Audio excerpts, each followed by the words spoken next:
more than instrumental music. Well, let's go on. The next press reviews of a vocal work by Dvořák come after another year or so, in November 1874. Now, that opera that he completed in 1871, it was called King and Collier. Do you know what a collier is?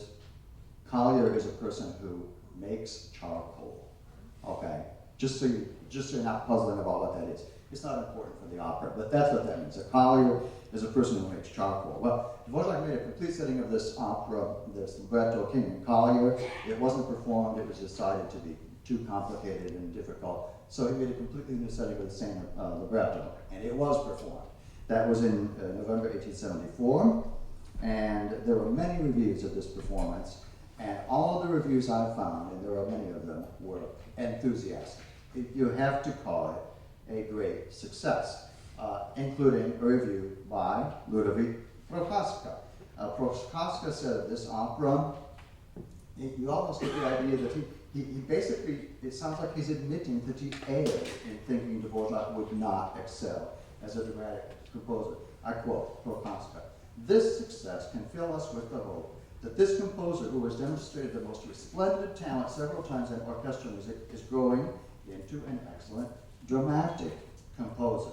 And Prochaska goes on to call Dvořák a born poet, to say that his ensembles prove his skill at stage effects, and that he uses the orchestra for potent expression, but never at the expense of singing. He does, however, still intimate that the orchestra is the realm where Dvořák's mastery is most conspicuous. What Prochaska intimates here is stated explicitly in a review of the same opera by V.J. Novotny, published in Prochaska's Music Journal. And Novotny says, "The orchestra especially is the element most fully his own." But Novotny is no less enthusiastic than Prochaska about the success of this opera as an opera, pointing out, for instance, Dvořák's mastery at what he calls the, quote, conversational style of music, and calling the music of the scene of merrymaking in the collier's rustic home with a bagpipe player, quote, one of the most precious gems in all of Czech music. Okay? Now this is vocal music we're talking about. So, I mean, and the same guy is saying the orchestra is Dvořák's most at home, and yet he thinks he's created an absolute marvel in this vocal scene. Well, I'm going to play you part of the scene of merrymaking in the collier's home. This is a comic opera, and there's nothing serious about this scene. Matej is the name of the chief collier, and they're welcoming the bagpipe player to their home and saying, "What will you play?" and so on and so forth. You've got girls aplenty all around, etc., etc. And the villagers, now this is very cute, they start singing nonsense syllables, but derived from the Czech word for bagpipe, which is duty. So they sing duty, duty, doom, duty, doom, duty, doom. And then Matej, the collier, "In our house, my dear sir, we like to dance." And the villagers sing more nonsense syllables, which are derived from the Czech word for dupat, which is to stomp.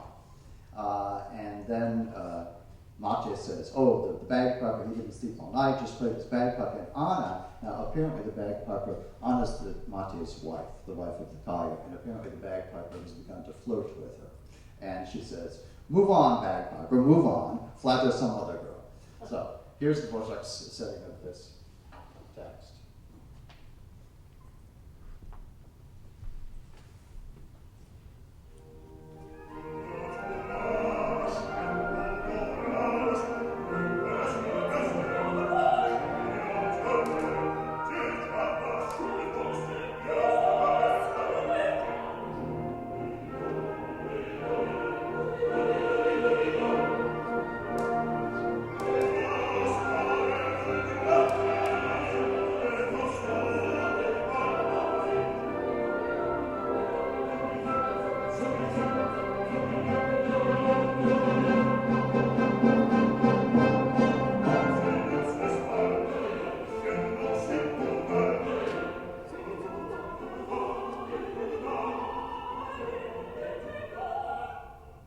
It's a wonderful recording of this opera made about 6 or 7 years ago, conducted by Gerd Albrecht. And again and again in the past decade or so, we've had the opportunity finally to find out what this music sounds like. And you know what? It sounds great.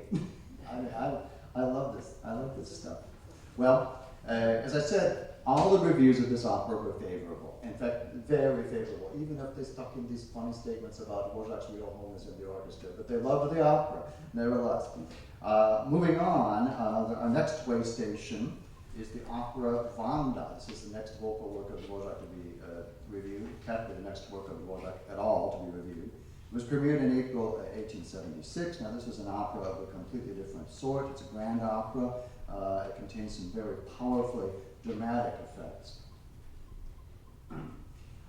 It takes place in legendary medieval Polish history, and the king of Poland has died. His daughter Wanda is supposed to succeed him and become queen of the country, but she's kind of hesitant. She doesn't have the self-confidence that she needs, and she thinks that probably it would be better to have a man rule the country, and says so. Let the nation choose a man as king. He can lead and defend it better than I. But then comes a sign from the gods. This is still in pagan times, okay? So the god Perun, we hear thunder coming from a clear sky. And everybody interprets this as a sign from the god Perun saying, no, Wanda, you are the designated ruler of the country. Do it. And she does it. Turns out bad, unfortunately, but not because she's a woman, but for other reasons.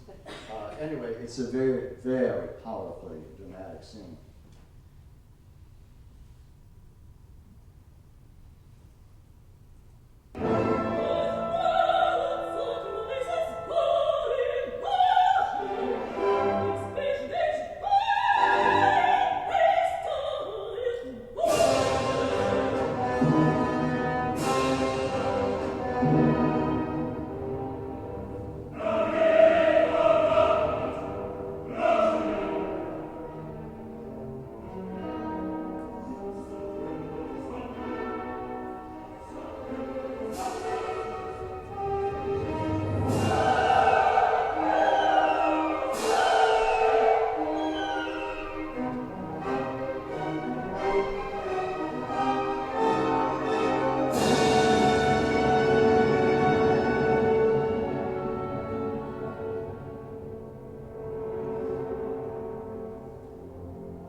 He said, already after Dvořák's King and Collier, we could rightly expect that in the field of higher dramatic style, in the field of historical or mythical grand opera, he would achieve even better results.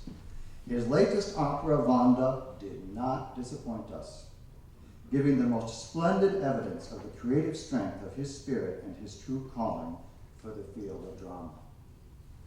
Boy, does that ever fly in the face of the conventional wisdom that you read about Dvořák in all later literature. And I mean, this would seem to be, if we're tracing this myth, this must be the end of the myth, isn't it? I mean, Prochaska is the one who started it, and here he really gives himself a refutation. And yet, only a few lines later in the same review, he does seem almost to contradict himself, saying how in many passages of the opera, Dvořák was more engaged as a musician than as a dramatist, and he elaborates on that. He wrote another review of this opera. After two reprises of the opera, he wrote another review, and he continued in his somewhat schizophrenic attitude, but this time he lets his praise for the opera's dramatic effect have the last word. He says, we said that on the whole the creative power of absolute music comes more to the fore, but in many respects we find the composer fully engaged in the poetic situation with the most genuine expression.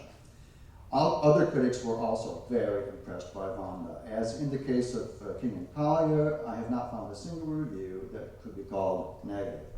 But we do find some critics echoing what Prochaska had said about Dvořák showing his inclination toward absolute music, and as often happens, when aping what somebody else has said, they tend to exaggerate it for effect. Neither of these two operas, King and Collier and Vanda, remained long in the repertoire, except, actually, Dvořák much later came back to King and Collier and made a drastic revision, which then did stay in the repertoire. But the point I want to make is that we have plenty of testimony to the effect that the initial failure of these operas to remain in the repertoire had nothing to do with any failure on the part of the opera itself. It was due to external factors.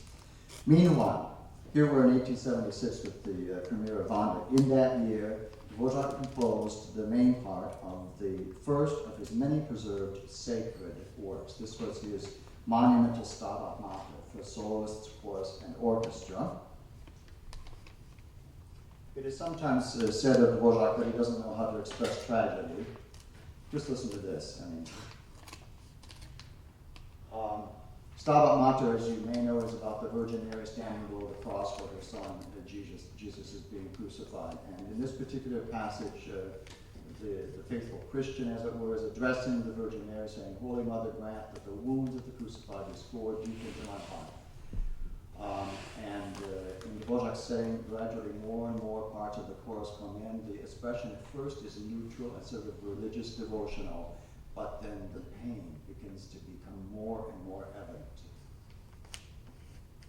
To the point that it often makes you wince to listen to it.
It took 4 years before anybody got around to performing this piece after Dvořák composed it.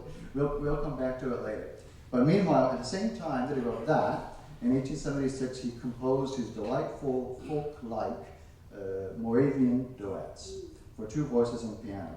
And when the following year, 1877, he applied for another artist's grant, he submitted the Moravian duets along with his supporting materials. Then, now this is a well-known story, they attracted the attention of one of the jury members, Johannes Brahms, as items that could have a market in Germany. Brahms recommended them to his own publisher, Zimrock, who indeed published them, and this was the start of Dvořák's skyrocketing career outside the Czech lands with a vocal work. Now, as I said, this story is well known, but when people repeat this endless myth about Dvořák not being a vocal composer, they forget little things like this, little details. His gateway to the world at large was via a vocal work, the Moravian duets. That was in 1878. Now, as I said, that story is well known, but there's another story which people either forget about or in most cases don't even know, and that is in the same year, 1878, but earlier in the year, Dvořák had a real breakthrough in his career at home in Prague with another opera. It was an opera which, just like King and Kalia and Vanda, was very successful with the audience, but this time it was actually even more successful, and this time it stayed in the repertoire. It was the opera known in English as The Cunning Peasant, and it was performed 8 times in Prague that year, and during Dvořák's lifetime, 81 times. Okay? Now, this obviously is a piece that people liked.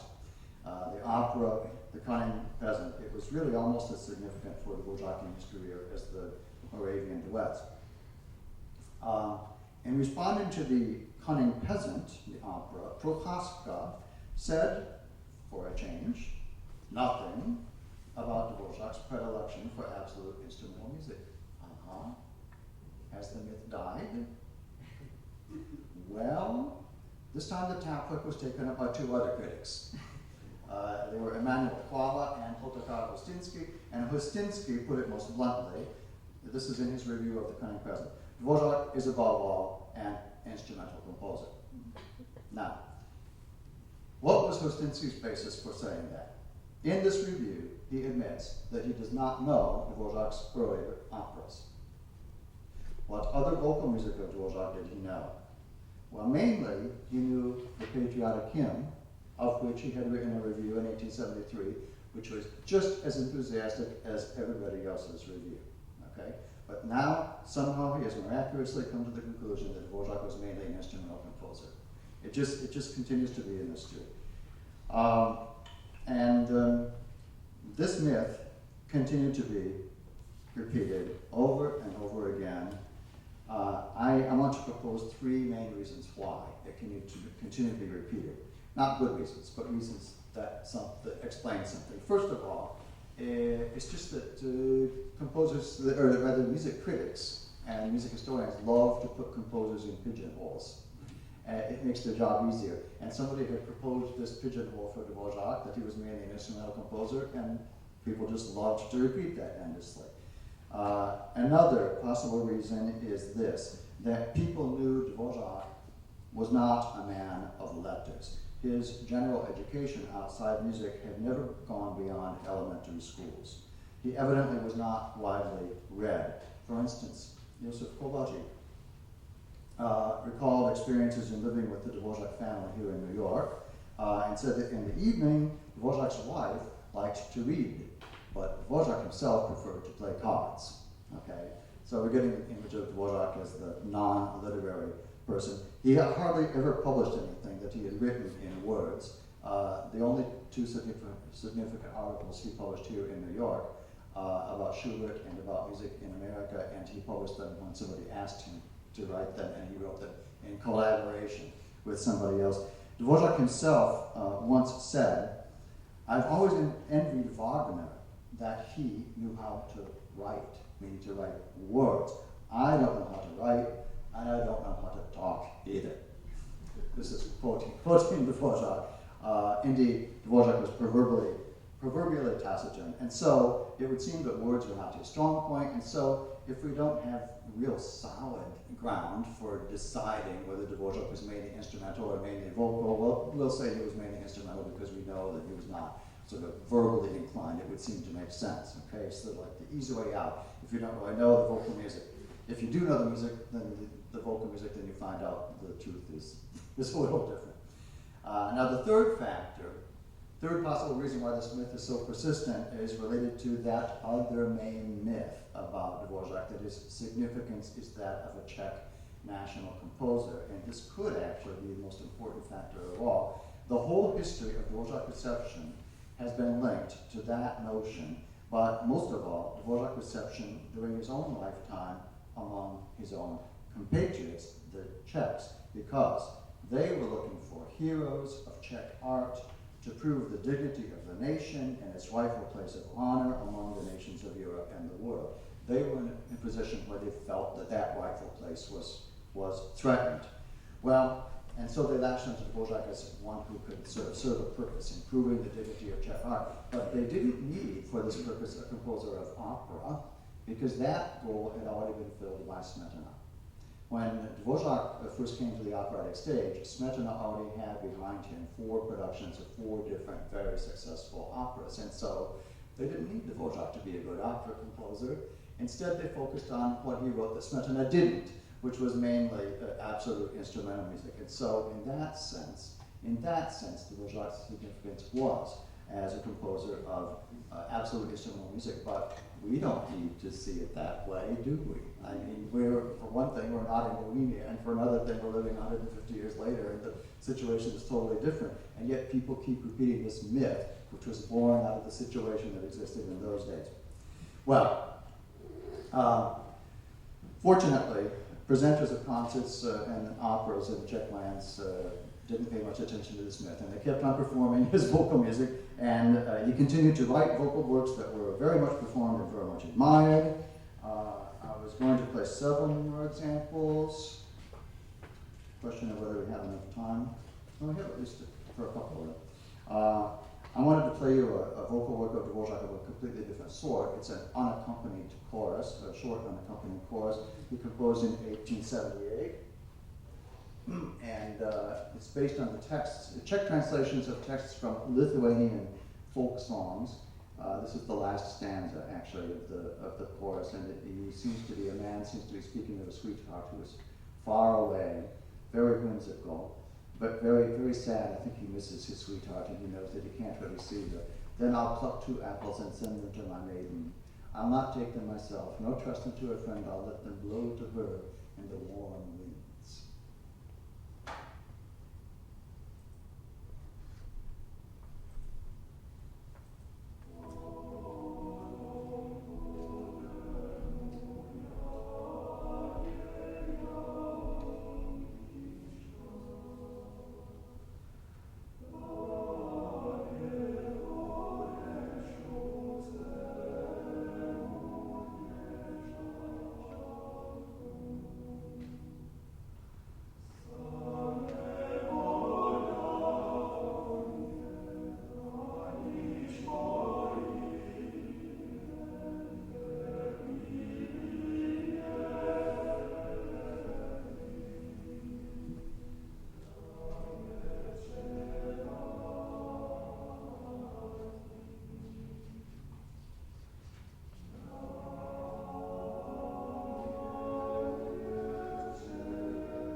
A little bit later, there was a well-known tenor, a solo vocalist in Vienna, who heard about Dvořák and asked him to write some songs especially for him.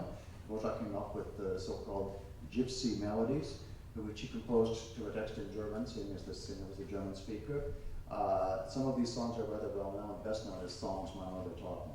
But I'm going to play you a passage from a different one.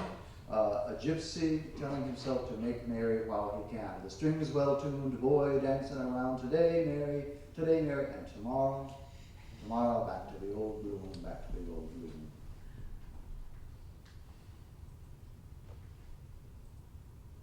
Reinwärts in die Seite, Dvořák kann sie verleiten, heute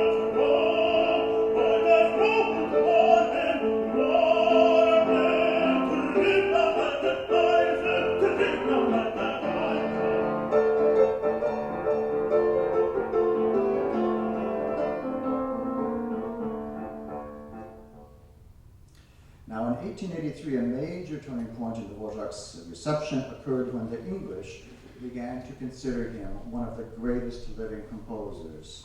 And why?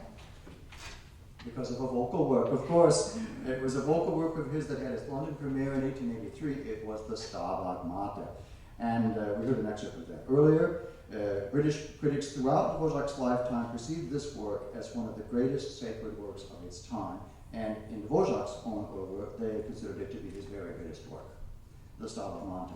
Eventually, it was rivaled in their eyes mainly by another large work for chorus, soloists, and orchestra, which he wrote on commission for the Music Festival in Birmingham in 1885, a dramatic cantata called The Spectre's Bride. Now, this is a work of a completely different nature from the Stabat Mater. It's a horror story about a poor maiden whose parents have died, and her brother has died, and her sister has died, and her betrothed has disappeared and has been gone away somewhere for a long time. And she prays to the Virgin Mary and says, "Oh, bring back my betrothed to me." Well, she gets her wish. He comes back, but he's a corpse. And he has his designs on her, which are not what she had in mind. And he takes her on this wild journey through the night. Turns out to be, the goal turns out to be a cemetery. This is told alternately by a baritone soloist and a chorus. The nighttime journey of the young maiden and her betrothed, the corpse. And Dvořák's music really expresses very vividly the content of the text. There's a lot of repetition here, but it's like he waxes stronger and stronger in musical expression. And the critical point comes when the chorus sings about 2/3 of the way down, and they howl, that is, the dogs howl, they howl a strange thing, that somewhere near there's a corpse arisen.